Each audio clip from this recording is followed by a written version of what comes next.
Reanudamos la sesión por el señor presidente de la Honorable Cámara de Diputados en representación de dicha corporación, alega el abogado Francisco Zúñiga Urbina, hasta por 60 minutos.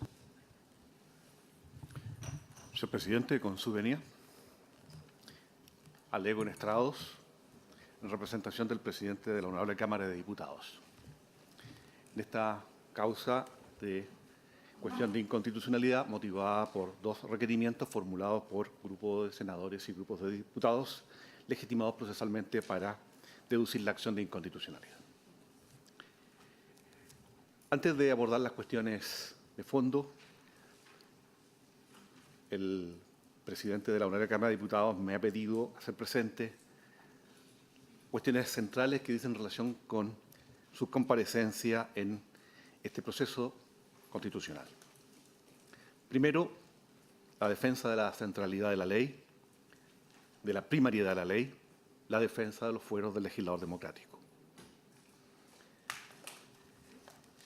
La Cámara de Diputados entiende de que el proyecto de ley que ha despachado y que está en esta sede de control concreto, de control abstracto, facultativo y preventivo de constitucionalidad es un proyecto de ley que cumple con estándares que aseguran racionalidad, proporcionalidad, en instancias de deliberación pública y representación política.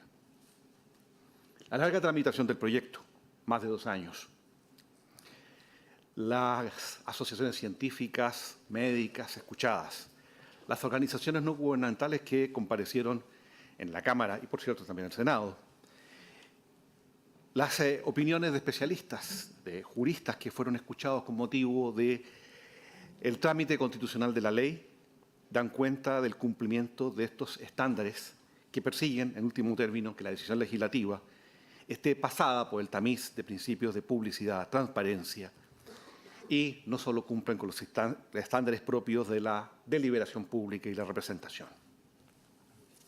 Decimos esto porque estimamos que, por de pronto, es un despropósito comparar este proyecto de ley que expresa una decisión legislativa con la decisión de la Junta de Gobierno en 1989 de modificar el artículo 119 del Código Sanitario.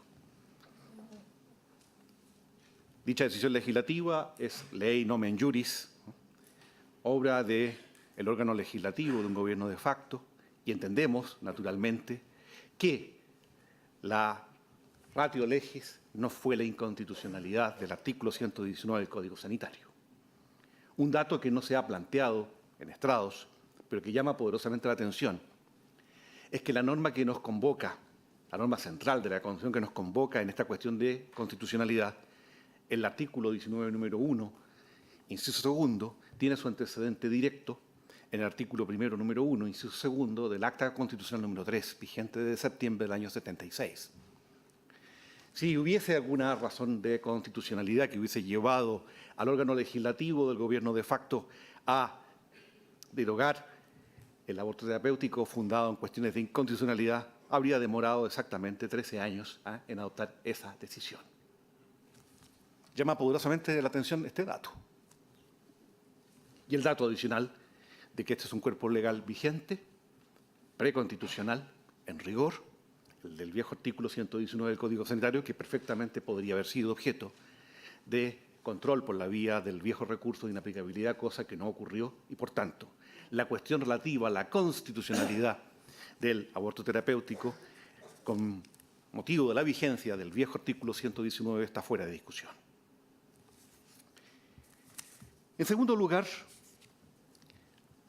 debemos precisar de que el proyecto de ley, más allá de cualquier ejercicio de logomaquia jurídica, es un proyecto de ley de despenalización parcial de la interrupción voluntaria del embarazo o aborto, y es parcial porque solo está prevista para 3 causales que dan cuenta de casos dramáticos y excepcionales que afectan a niñas, adolescentes, mujeres gestantes, que están en estado de máxima vulnerabilidad o en estado de vulnerabilidad extrema.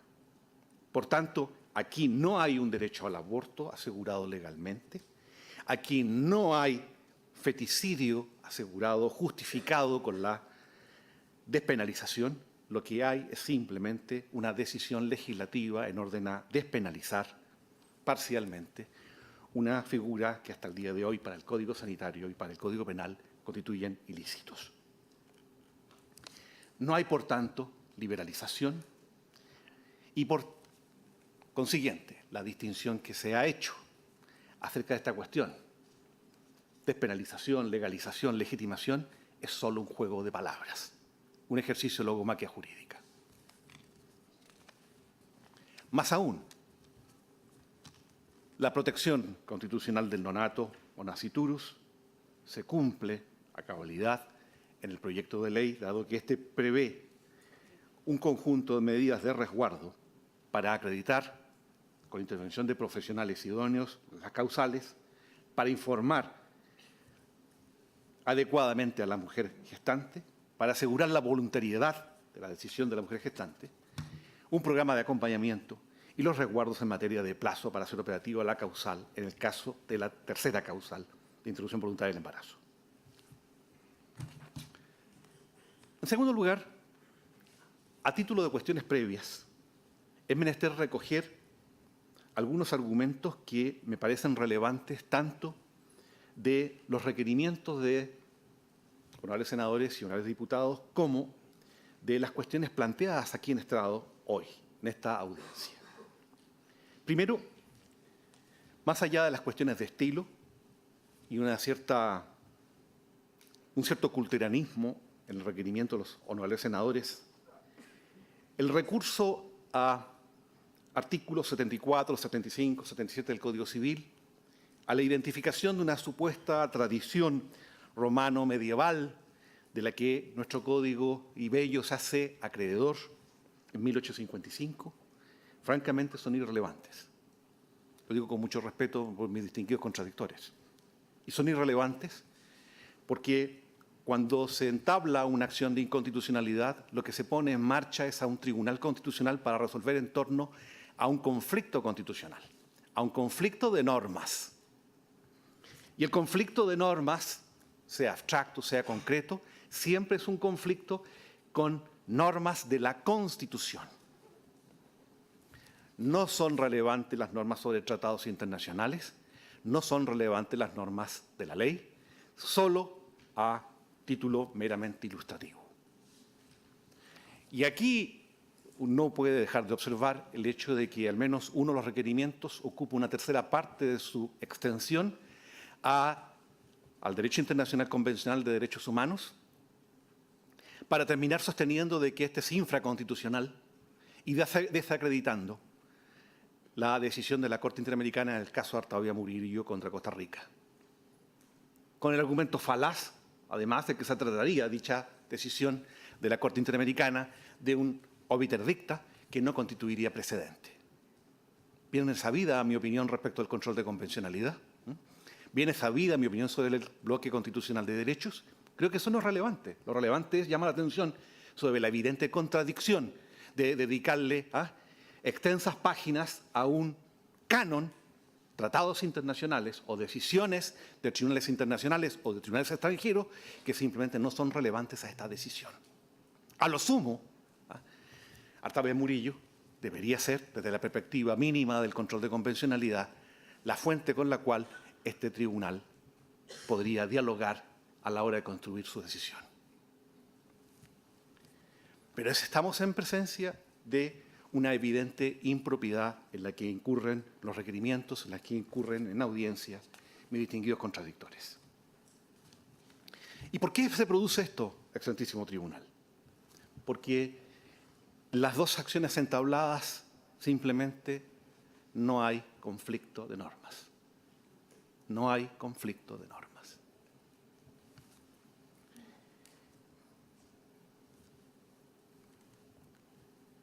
Lo que hay son afirmaciones rodeadas de un cierto abuso argumentativo. Hay un abuso argumentativo cuando se cita de manera errada o equivocada la jurisprudencia del Tribunal Constitucional Federal Alemán o de las decisiones de la Corte Suprema de los Estados Unidos. Por una razón muy obvia. Los comparatistas distinguen entre law action, law in books. La cita a la doctrina extranjera, la cita a la jurisprudencia extranjera debe hacerse con el cuidado debido porque corresponden a realidades de ordenamientos jurídicos distintos en que las fórmulas empleadas difieren y, por tanto, llegar a conclusiones o sostener afirmaciones erradas respecto de decisiones de tribunales extranjeros simplemente constituye un despropósito y la verdad es que no llega ningún argumento relevante a la hora de decidir sobre un conflicto de normas. Y no estoy siendo descomedido en esta afirmación porque todos conocemos la cronología de las decisiones del Tribunal de Karlsruhe a la hora de admitir el mecanismo de indicación y el mecanismo de plazo. Pero la verdad es que sigue siendo irrelevante para la decisión de un conflicto de normas en la que debe tenerse presente lo que la Constitución contiene y lo que la Constitución contiene desde el punto de vista de las normas que se van a enjuiciar en su legitimidad constitucional. Y por tanto, el principio prorequirente, principio valioso porque permite a este tribunal, en definitiva, conocer de las cuestiones de constitucionalidad que en sede de control preventivo se plantean, es la única explicación que haya salvado la admisibilidad de al menos de uno de los dos requerimientos que funda la inconstitucionalidad en instrumentos o parámetros de control de constitucionalidad que no son adecuados.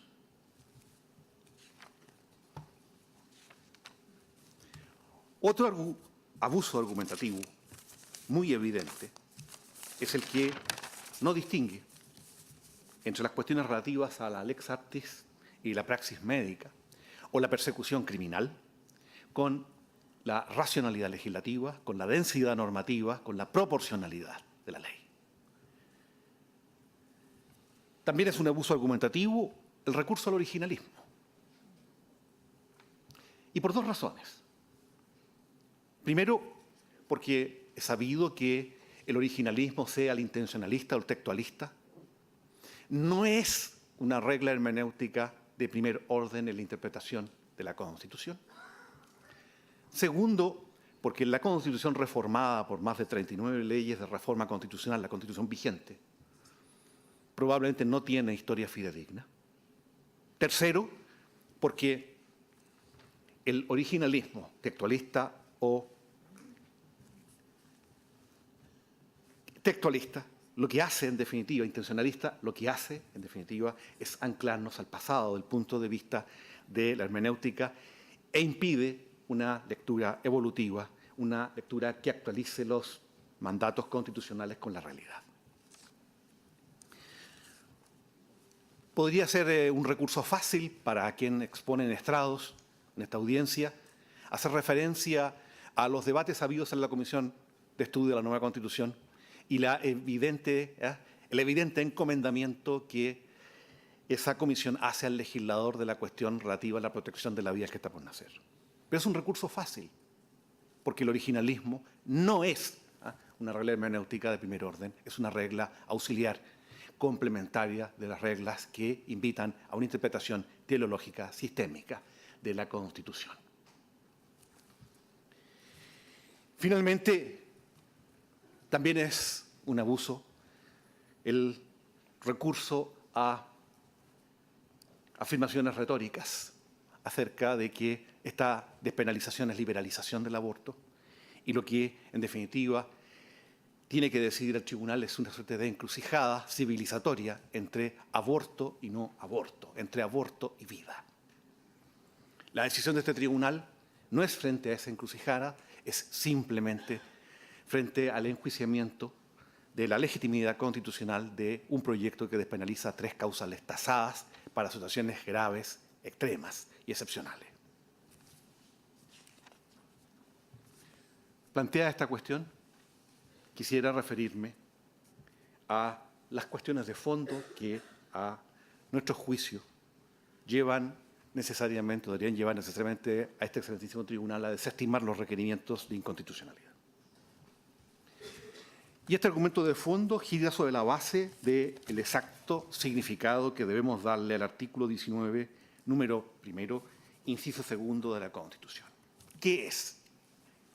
Se ha dicho, tanto por los requirentes como en estrados, de que el artículo 19.1, inciso segundo, establece un deber constitucional de protección. Un deber constitucional de protección. Y se ha dicho que el mandato es proteger siempre, proteger siempre. El adjetivo siempre, a todo evento, a perpetuidad. Esa es la afirmación que hacen los requirentes, esa es la afirmación que se ha hecho aquí en estrados. ¿Es un deber constitucional? Una pregunta relevante. A nuestro juicio, no es un deber constitucional el establecido en el artículo 19, número 1. ¿Qué es? Y me voy a referir más adelante a la cuestión de los deberes constitucionales. ¿Qué es? Es una norma de habilitación. Y esta es una cuestión central del punto de vista hermenéutico.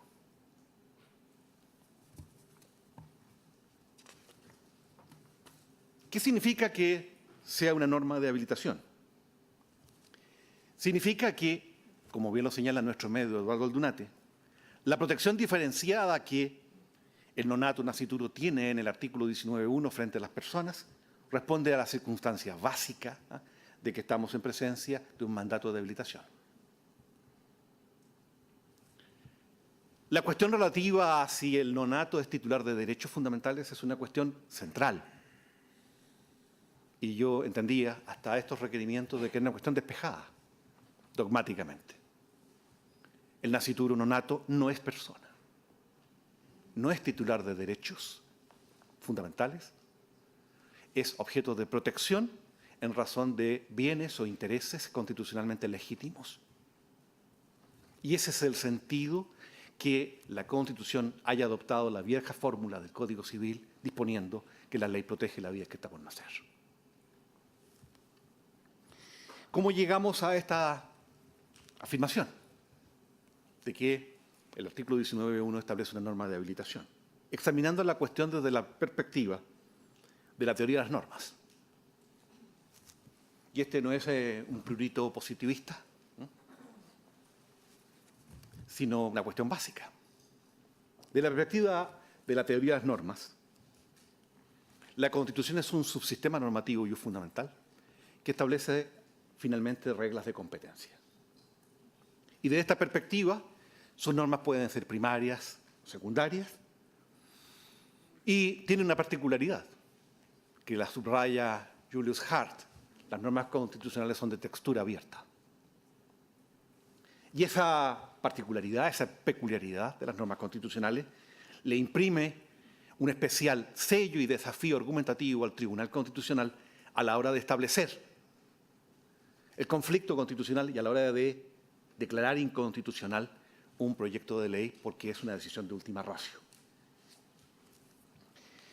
Puesto frente a la teoría de las normas, la segunda precisión que debemos hacer es que la teoría de las normas distingue entre el enunciado normativo y la norma, y la operatividad de esta en cuanto a regla.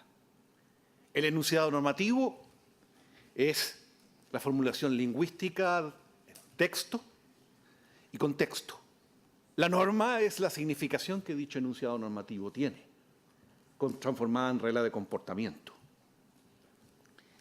Pues bien, del punto de vista de la teoría de las normas, la Constitución se compone de normas que se reconducen al contenido de esta.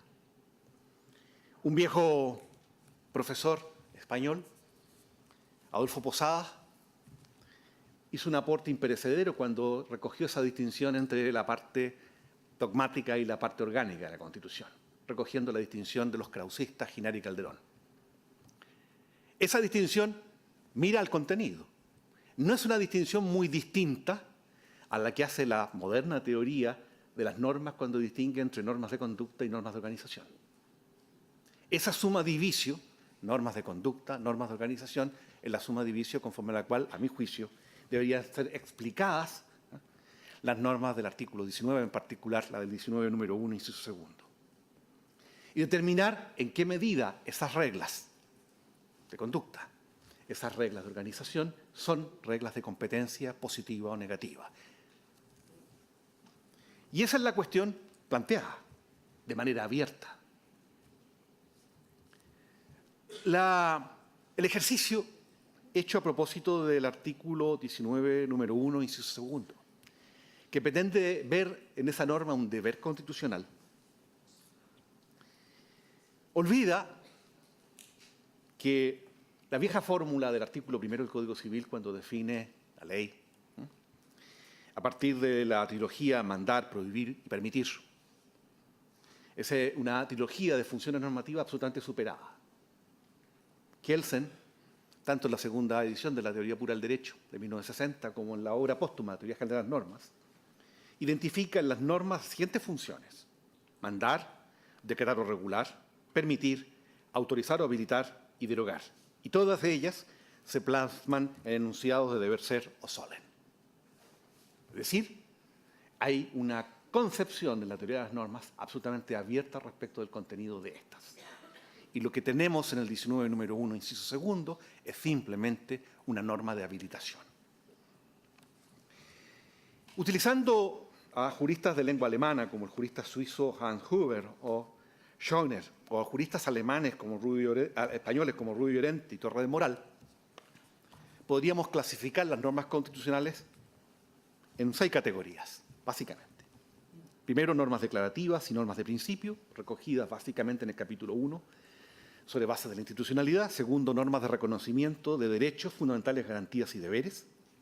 Tercero, normas sobre garantías institucionales o relativas a autonomías constitucionales. Cuarto, normas de habilitación, mandato, prohibición y directriz a los poderes públicos. Quinto, normas sobre producción de normas, como el capítulo 15, sobre reforma de la Constitución, o producción de normas infraconstitucionales. Y sexto, normas orgánicas, como son las de composición y organización de instituciones, normas de procedimiento, normas atributivas de competencia. En este elenco, esta taxonomía de normas, claramente el 19, número 1 y 2, es una norma de habilitación. ¿Por qué, entonces, el artículo 19, número 1 y 2, no establece un deber constitucional de protección?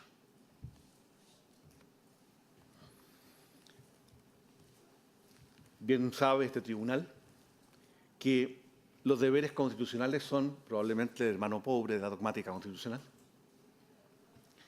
Tienen escaso desarrollo, no solo escaso desarrollo dogmático, sino escaso desarrollo en las fuentes positivas. Desde el constitucionalismo clásico del siglo XVIII, los deberes constitucionales han tenido un tratamiento episódico, un tratamiento sobrio, sumarísimo. Prueba de ello es lo dispuesto en la Declaración Universal de Derechos Humanos sobre deberes, a la que hay dedicado solo un apartado en su enunciado. Esto no nos exonera de hacer el ejercicio de identificar los deberes constitucionales. Los deberes constitucionales previstos en la Constitución son 2. Los deberes constitucionales propiamente tales, previstos en el artículo 22, y segundo, los denominados deberes reflejos de derechos fundamentales que carecen de autonomía. Y sobre esta cuestión una afirmación rotunda. Ustedes me dirán, es una afirmación anticuada, o una cuestión espinosa, ha dicho este tribunal a través de decisiones, prevenciones o disidencias. El Estado no es sujeto de derechos, no es sujeto de deberes. El Estado es titular de competencias, el Estado tiene fines. Digo esto porque sostener que el artículo 19, número 1, y su 2, le asigna al Estado, al legislador, un deber constitucional de protección, es desafiar teóricamente lo que el Estado es desde el punto de vista del desarrollo y la configuración constitucional. Los requirentes nos han dicho lo contrario.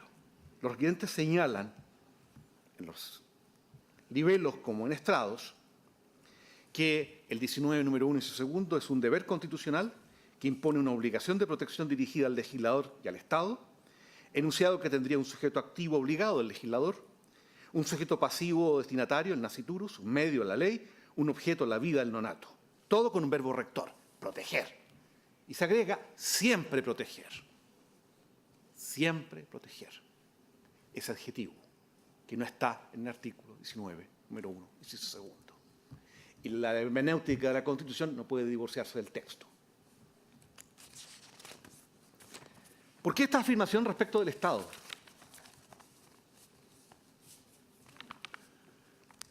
La doctrina clásica del Estado que aborda esta cuestión, la doctrina de los derechos subjetivos públicos de Georg Jelinek, ya a principios del siglo XX, sostenía que las relaciones de los individuos frente al Estado, de las personas frente al Estado, estaban sometidas a dos tipos de relaciones: las relaciones de poder, las relaciones de derechos. Las relaciones de poder, denominadas también en la doctrina relaciones generales y especiales de sujeción, son relaciones de autoridad. Y los deberes impuestos se dan en el marco de esa relación de autoridad. Y por tanto, los titulares de los deberes son las personas frente al Estado, en esa relación de autoridad. En cambio, las relaciones de libertad configuran lo que Jelinek denomina status civitatis, status actividades civitatis y, naturalmente, status libertatis. Es decir, el aseguramiento de derechos civiles, de derechos políticos pasivos, de derechos políticos activos. Esa diferenciación es básica para entender correctamente cuando estamos en presencia de un deber. En la doctrina más contemporánea, porque me dirán que ha sido la noche de los tiempos, Rubio Llorente, al abordar esta cuestión en uno de sus últimos trabajos, publicado en el volumen 3 de la recopilación de sus trabajos, La forma del poder, señala que los deberes constitucionales en sentido estricto se dan solo en aquellos casos en que la Constitución los impone como deberes frente al Estado, como elementos del estatus general de sujeción al poder político estatal. Y por tanto tiene absoluta lógica que nuestro artículo 22 establezca tales deberes para las personas, para los habitantes, para los chilenos, como es cargar armas, deber respeto y de honrar emblemas nacionales, cumplir con cargas personales, con cargas fiscales o tributarias. Allí están situados los deberes.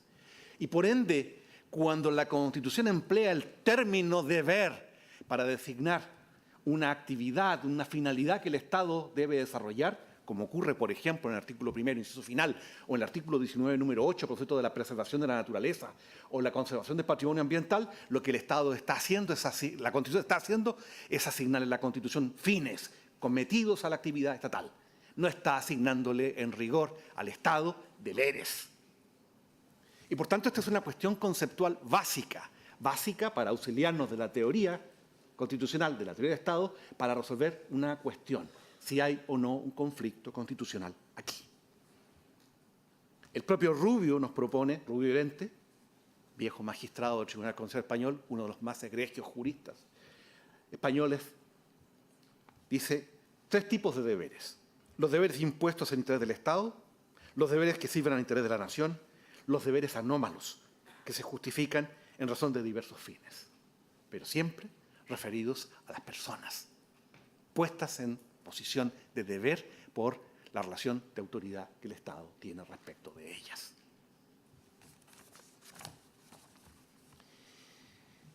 Y por tanto, el proteger siempre, ¿qué significa? ¿Cuál es? ¿Es una afirmación inocente, baladí?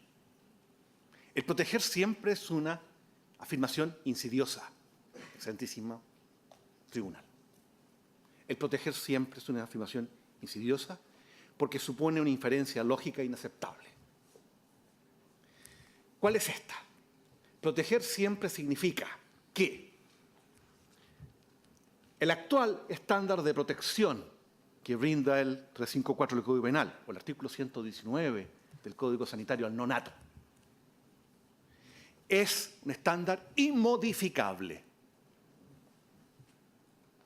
Porque proteger siempre significa una prohibición de desprotección. Y por tanto, lo que habría es una suerte de congelación de la legislación o momificación de la legislación. El absurdo de esto sería que el proteger siempre debería conllevar, para que fuere lícita la actividad del Congreso Nacional al regular la protección de la vida que está por nacer, aumentar la penalidad asignada al delito en el Código Penal, o hacer aún más exigente el artículo 119 del Código Sanitario. Por eso es que el proteger siempre no es una afirmación baladí.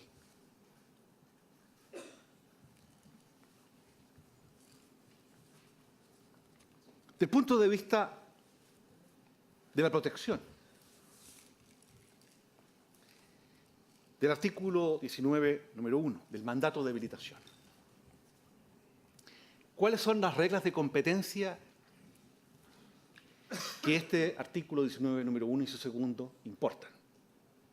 Primera regla de competencia, positiva y negativa. La positiva, naturalmente, es encomendarle al legislador, lo que denominamos reserva de ley, competencia normativa para regular los mecanismos de protección de la vida que está por nacer. Hay un interés constitucional legítimo en asegurar, defender la vida del que está por nacer. La norma de competencia negativa del artículo 19, número 1, de esta norma de habilitación, sería el impedimento de desproteger total y completamente la vida que está por nacer. Este doble juego de la regla de competencia positiva y negativa es muy relevante, excelentísimo tribunal, a la hora de definir el alcance de la potestad jurisdiccional de este tribunal. Porque a la hora de definir el alcance de la potestad jurisdiccional de este tribunal, lo que debe ponderarse es lo que se ha denominado la jurisdicción de límites. Es decir, la jurisdicción constitucional en un Estado democrático es una jurisdicción de límites. No es una jurisdicción que defina contenidos normativos, o no debería hacerlo. De allí que están puestas en tela de juicio las sentencias aditivas, las sentencias exhortativas. La jurisdicción pone límites al obrar del legislador. No define los contenidos del obrar del legislador. Y el límite constitucional que opera en función de la competencia negativa, que irradia de esta norma de habilitación, es impedir que el legislador incurra en una desprotección total y completa del nonato. Sea en el ámbito civil, sanitario, previsional, administrativo y, por supuesto, penal. Ese es el doble efecto que tienen las normas o reglas de competencia que la Constitución tiene. Por ende, la cuestión central a resolver desde la perspectiva de la teoría de las normas es esta. Primero, descartar que estemos en presencia de un deber constitucional, dejar afirme el hecho de que detrás de la afirmación de proteger siempre hay una afirmación insidiosa, una afirmación que no se corresponde con el texto de la Constitución, una afirmación que conlleva, en definitiva, la momificación o congelación de la legislación sobre esta cuestión. Y, por último, someter a examen una segunda cuestión. Y es, ¿qué conexión existe entre la norma de habilitación y los derechos constitucionales que se han invocado en los requerimientos de honorables senadores y de honorables diputados? Porque hasta aquí, la única manera de poder sostener que hay un problema de inconstitucionalidad material y, por tanto, una infracción de norma de reconocimiento de derechos es entender que el protegido, el objeto protegido por la Constitución, el nonato, es titular de derechos. Y excúsenme, excelentísimo tribunal, yo entiendo que es una cuestión despejada, dogmáticamente. El nonato no es sujeto de derechos. Y aquí uno podría darle 1000 vueltas a esta tuerca. Podría recurrir a metafísicos, a filósofos, a médicos, a biólogos, a juristas a la hora de definir qué es persona. En Estrado se ha hecho ese intento. Creo que es un intento infructuoso, excelentísimo tribunal. Infructuoso porque el concepto persona es un concepto jurídico. El concepto persona designa, en definitiva, un centro de imputación, a partir del cual se construyen relaciones jurídicas. Y esa es una cuestión obvia, porque de lo contrario, ¿a qué título la Declaración de Derechos de Pueblos Indígenas de 2007 de Naciones Unidas le confiere derechos colectivos a indígenas? O constituciones del último decenios en América Latina le confieren derechos a la naturaleza. ¿Por qué la Constitución habría de asignarle derechos a la naturaleza? O derechos a colectivos que no son personas. Por una razón muy simple, porque el concepto de persona es un concepto jurídico y el derecho se ha valido siempre de ficciones. De la misma manera, en el sistema interamericano, se ha extendido la protección de derechos ofrecida por la Convención Americana a personas jurídicas, usando una suerte de doctrina del velo, caso Carnier, contra Venezuela y otros. ¿Por qué? Porque se recurre a ficción. ¿Por qué? Porque en último término, detrás del concepto de persona, lo que existe es una máscara. El concepto de persona es una máscara. Una máscara que el ordenamiento jurídico define. Y esa personalidad que el ordenamiento jurídico asigna, no está asignada constitucionalmente al nonato. Uno podrá discrepar de esa decisión constituyente, pero no está en la Constitución. Y el quehacer hermenéutico no puede estar divorciado del texto, tampoco del contexto.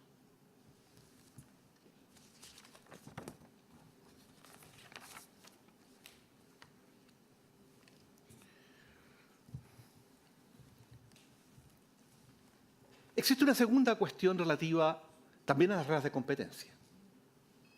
Jerzy Brzezinski, en su obrita magnífica La contribución a la teoría de la interpretación jurídica, a propósito de las reglas de competencia, nos dice de que las constitucionales, no tienen aplicabilidad uniforme. Las hay de aplicabilidad directa, de aplicabilidad mixta e indirecta.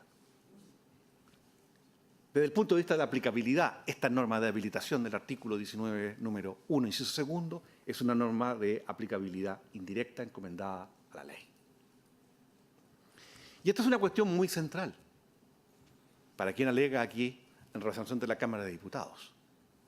Porque cuando se alega por los fueros del Congreso Nacional, de la Cámara de Diputados, por la dignidad, la majestad de la ley, por la centralidad de la ley, la primariedad de la ley, lo que se está haciendo en definitiva es señalar que cuando la Constitución establece una norma de habilitación, la definición de los niveles de protección, del alcance de la protección constitucional, la hace el legislador. Y hecha por el legislador, el rol del Tribunal Constitucional es operar como jurisdicción de límites.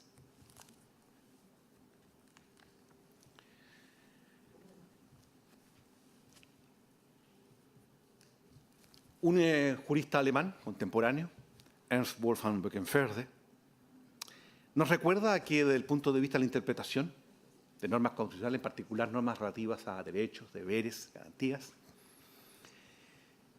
hay una cuestión crucial del punto de vista de la relación texto con texto. La cuestión es la relativa a las decisiones fundamentales que la Constitución tiene. Y esto dice relación con una cuestión que ha sido abordada en la constitución del traslado que hizo a la Cámara de Diputados. El Tribunal Constitucional no es un árbitro del sistema político. El Tribunal Constitucional no es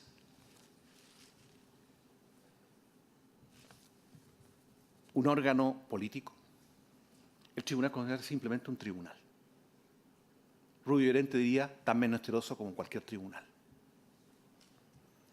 El Tribunal Constitucional resuelve un conflicto y lo resuelve no conforme a las convicciones de sus integrantes. Lo resuelve conforme al derecho de la Constitución. Y en la relación texto con texto, en la labor de hermenéutica, es clave la conexión que el tribunal hace con las normas de principio, con las normas relativas a valores constitucionales, con lo que se ha denominado el techo ideológico de la Constitución y con las decisiones fundamentales. Por tanto, la decisión fundamental acerca de la concepción vicarial del poder, la concepción fundamental relativa a la República Democrática, la decisión fundamental relativa al Estado de Derecho, la decisión fundamental relativa a la laicidad del Estado, son decisiones fundamentales que deben imprimir su sello en la decisión del Tribunal Constitucional. Son un horizonte o techo ideológico del cual el Tribunal Constitucional no puede prescindir. Las convicciones personales, las filias, las fobias, las preconcepciones ideológicas de los miembros del tribunal, que siempre están presentes en cualquier actividad de una institución integrada por seres humanos, no son relevantes desde el punto de vista de la decisión del conflicto, porque aquí, puestos ante el derecho de la Constitución, hay decisiones fundamentales que marcan esa decisión. Y en esas decisiones fundamentales que marcan esa decisión, cuestiones tan obvias como la afirmación de que Chile es una república democrática y Estado de Derecho, significan que la norma de habilitación tiene una dimensión desde el punto de vista de la reserva de ley indudable y que la definición de persona debe hacerse desde las materiales que la Constitución proporciona, los elementos jurídicos restantes ilustran, que los tratados ilustran, pero que debe hacerse a partir de la Constitución, básicamente. No caben aquí definiciones metafísicas o religiosas de qué es persona.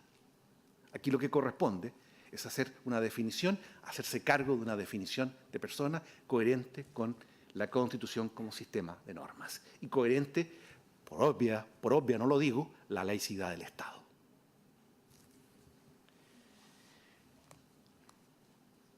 Antes de concluir el excelentísimo tribunal, quisiera hacer referencia a las razones que la Cámara de Diputados desea hacer presente para rechazar los requerimientos planteados. Primero, la afirmación de un conjunto de criterios o principios que presiden la relación que los poderes públicos democráticos tienen con el Tribunal Constitucional, con la Corte Suprema o las salas constitucionales de Cortes Supremas.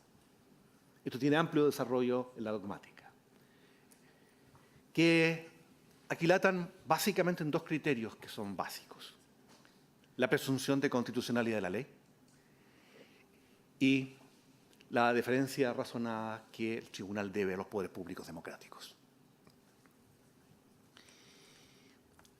La presunción de constitucionalidad de la ley, claro, puede ser puesta en cuestión por el control de constitucionalidad. Pero, ¿cuándo? ¿Bajo qué condiciones? Cuando hay un conflicto de normas. Cuando la declaración de inconstitucionalidad es entendida como una sanción, y como sanción de última ratio. Por lo que el recurso al criterio hermenéutico de interpretación conforme lo que busca es salvar la constitucionalidad de la ley, porque en la duda, indubio pro legislatori. Y esa es una definición básica en un Estado democrático. Porque el tribunal no es un policía. No está integrado por jueces Hércules. No es un árbitro. No es un poder moderador o mediador. No es un poder conservador como pretendía el viejo liberalismo doctrinario de la Europa de la post-Santa Alianza. El Tribunal Constitucional es simplemente un tribunal que, puesto ante un conflicto, salvará la constitucionalidad de la ley y recurrirá a las sentencias interpretativas, a la interpretación conforme, a los entendidos, pero está siempre esa presunción de constitucionalidad presente, porque solo frente al conflicto patente, evidente, entre la norma constitucional y la norma infralegal, podrá establecerse la inconstitucionalidad cuando ésta configure vicios de inconstitucionalidad material, formal o competencial. En segundo lugar, la deferencia debida al legislador democrático. La deferencia debida al legislador democrático importa para quienes ponen estrado y para la Cámara de Diputados, naturalmente, reconocer el valor a las instituciones, reconocerle la autoridad, el poder al Tribunal Constitucional para declarar la inconstitucionalidad de la ley, obviamente. Pero es un camino en dos direcciones. La decisión del tribunal para establecer la inconstitucionalidad como sanción máxima, radical, y la deferencia que el tribunal debe al obrar del legislador. No quiero cansar con datos que pueden parecer finalmente irrelevantes porque están dichos en estrados y los escritos que conforman el proceso, pero la labor desplegada en el íter parlamentario con motivo de este proyecto de ley cumplen escrupulosamente con los estándares de racionalidad y de proporcionalidad que la jurisdicción constitucional le exige al obrar del legislador para que éste se adecue a la Constitución. La decisión del Tribunal Constitucional de obrar como legislador negativo, esta expresión figurativa que emplea Kelsen, esta suerte de efecto derogatorio a que hace referencia, es una decisión radical. Importa desde el punto de vista de la cosa juzgada constitucional privar de validez y eficacia a la decisión legislativa y privarla radicalmente desde el punto de vista de sus efectos temporales y personales. Equivale a expulsar la norma del ordenamiento jurídico. Es una decisión máxima y que, naturalmente, pone en tensión la necesaria separación de poderes. Y esto es un punto no menor, porque no siendo el Tribunal Constitucional un suprapoder, el rol del tribunal se afinca precisamente en la necesidad de salvar la separación de poderes. Y esta es una paradoja que Cappelletti aborda, a mi juicio, de manera correcta y con profundidad. Ante los conflictos de poder constitucionalmente relevantes, se producen quiebras del principio de separación de poderes. Tiene que haber un mecanismo en un Estado de Derecho que sea capaz de resolver esos quiebres del principio de separación de poderes. Pero son mecanismos para salvar la separación de poderes. Y la deferencia razonada, así como la presunción de constitucionalidad de la ley, buscan salvaguardar precisamente la preservación de la separación de poderes.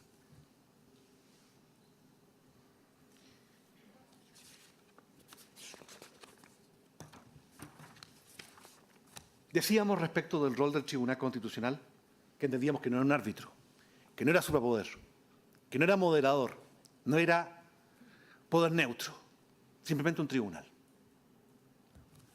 Y es un tribunal de derecho. Las cuestiones relativas a la praxis médica, las cuestiones relativas a la persecución criminal, que han sido planteadas como cuestiones de racionalidad o proporcionalidad del legislador, son ajenas a la decisión del tribunal. Este es un tribunal de derecho. El auxilio que puede prestar la lex artis médica, la praxis médica, la persecución criminal, los datos sobre persecución criminal, ¿son relevantes? Claro, para ilustrar la decisión del tribunal. Pero no son cuestiones constitucionales. La afirmación de que un programa de consejería en Alemania, en Estados Unidos, es relevante, por favor, la decisión de esta cuestión está entregada al legislador. O los cuidados paliativos. No son cuestiones que puedan ser resueltas desde el punto de vista del derecho a la Constitución, porque el canon o parámetro de control de constitucionalidad es el derecho de la Constitución. Las demás cuestiones se plantean en el campo de la pura legalidad, en el campo de la disciplina de la profesión médica.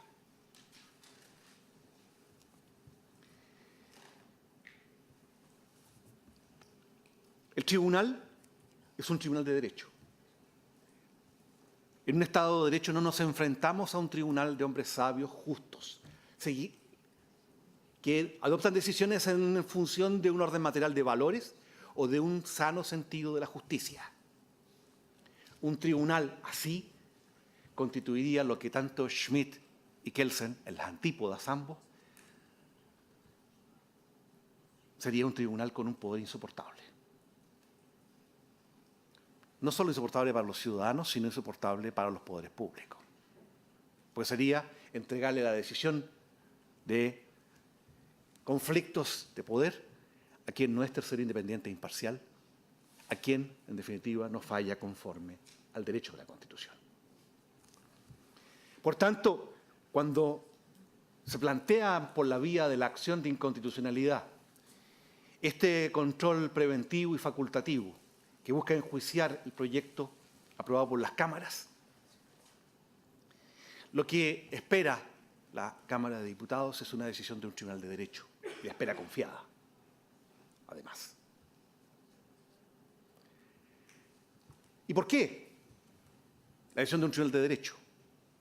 Primero, porque la cuestión de constitucionalidad, como competencia prevista en el artículo 93, número 3 de la Constitución, de este Tribunal Constitucional, es una competencia que nace de un conflicto de normas, no de un conflicto en la que uno enjuicia el obrar del legislador en función de lo que hace el legislador americano, el legislador alemán, el legislador español, el legislador francés. Un conflicto de normas. Un conflicto de normas en que la norma base de este enjuiciamiento, el 19, número 1, inciso segundo, no es un deber constitucional de protección. No importa protección siempre, es una simple norma de habilitación. Segundo, este Tribunal Constitucional entiende que la obra de los colegisladores, el Congreso Nacional, el Poder Ejecutivo, se ha hecho cargo de las cuestiones debatidas. De las cuestiones debatidas en la lex artis medica, en la profesión médica. De las cuestiones debatidas incluso desde el punto de vista constitucional. Yo quiero subrayar aquí una cuestión que es vieja, y es que las cámaras del Congreso Nacional ejercen control político de constitucionalidad. La preparación de estos requerimientos significó plantear en ambas cámaras, por quienes en definitiva interpusieron la acción, reservas de constitucionalidad. Estas fueron estimadas, apreciadas en su mérito en la discusión parlamentaria, y ese control de constitucionalidad no es un control despreciable, es un control útil que tiene que ver de manera directa con la deferencia que el Tribunal Constitucional puede tener con el obrar del legislador democrático. Por otra parte, el proyecto de ley, en esta fase de término, sometido a control preventivo y facultativo, nos sitúa acerca de las pautas que el tribunal debe tener para enjuiciar el margen de discreción del legislador. Esto del obrar como jurisdicción de límites. Luciano Parejo, distinguido administrativista español, cuando defiende la concepción del tribunal como jurisdicción de límites, lo que dice es precisamente que esa es la posición que la democracia constitucional tolera desde el punto de vista del rol que el tribunal cumple. Cuando la decisión del legislador es despenalizar parcialmente la interrupción voluntaria del embarazo, en 3 causales tasadas, 3 causales que representan situaciones dramáticas, graves, excepcionales, lo está haciendo estando plenamente consciente de que estas cuestiones fueron debatidas, de que estas cuestiones dividen a la opinión pública y, por supuesto, dividen a las profesiones concernidas, dividen a la profesión legal, de hecho. Quienes hemos expuesto en estrado son una manifestación de ello. Sin embargo, el legislador democrático no puede obviar la cuestión de definir cuál es el nivel de protección que el nonato debe tener conforme al artículo 19, número 1, y su segundo, y no debe obviar la necesidad de respuesta a un problema no solo de derechos reproductivos de la mujer, que ha estado ausente en este debate, sino una cuestión relativa, en último término, a la protección que el nonato tiene, dado que el proyecto aprobado por las cámaras prevé medidas de protección, prevé los resguardos necesarios para que los profesionales intervengan en la decisión, prevé la posibilidad de asegurar la voluntariedad de la mujer gestante, prevé la información completa por parte de la mujer gestante respecto a la decisión que va a tomar y prevé la salvaguarda respecto de plazos en la hipótesis de la tercera causal. Es decir, el proyecto no es un proyecto de liberalización del aborto, no consagra derecho subjetivo al aborto. Ese es un uso puramente retórico de los términos. El proyecto es un proyecto de despenalización parcial, en que los colegisladores han recogido las opiniones de la sociedad civil, de expertos, de sociedades médicas, en la que se han aquilatado las cuestiones que subyacen, que son debatibles. Se ha dicho también que esta es una cuestión moral de primer orden, una cuestión ética. Por cierto que es una cuestión moral de primer orden. Pero, puestos frente a un conflicto constitucional, la verdad es que la cuestión moral para el tribunal debería ser indiferente. La cuestión moral, la discusión en el plano moral, se ha dado en la sociedad, se ha dado en el Congreso Nacional, en las comisiones, en la plenaria, en el debate parlamentario, en el interparlamentario, con las garantías de deliberación, de racionalidad, de proporcionalidad. Y siendo el Congreso Nacional y la Cámara Baja parte de esta, un órgano de representación política de la sociedad política, siendo en definitiva el titular de la potestad legislativa, al despachar este proyecto lo que hace simplemente es cumplir con la norma de habilitación. Lo contrario, excúsenme, Santísimo Tribunal, por reiterar un argumento, es estimar que la protección de vida es protección siempre. Esta afirmación, que no es de recibo. Protección siempre significa congelar, momificar la legislación como está hoy día o hacerla aún más gravosa, más supererogatoria para los destinatarios de las normas. Aquí el legislador está cumpliendo también con resolver un problema social acuciante que afecta a mujeres gestantes, a niñas y adolescentes gestantes, muchas de ellas de sectores populares que la única posibilidad que tienen para no incurrir en abortos clandestinos es enfrentarse al Estado para que provea una cobertura de una actividad lícita. Esta es una despenalización puramente parcial, que permite, en situaciones extremas, proveer, en definitiva, de protección a la mujer gestante. Por ello es que solicitamos al excelentísimo Tribunal Constitucional rechazar en todos sus términos los requerimientos impetrados, desestimando estos en base a que no existe conflicto constitucional planteado o desechando la existencia de un deber constitucional de protección. Gracias. Gracias a usted. Bien, vamos a hacer un alto nuevamente de 10 minutos para comenzar con el último alegato.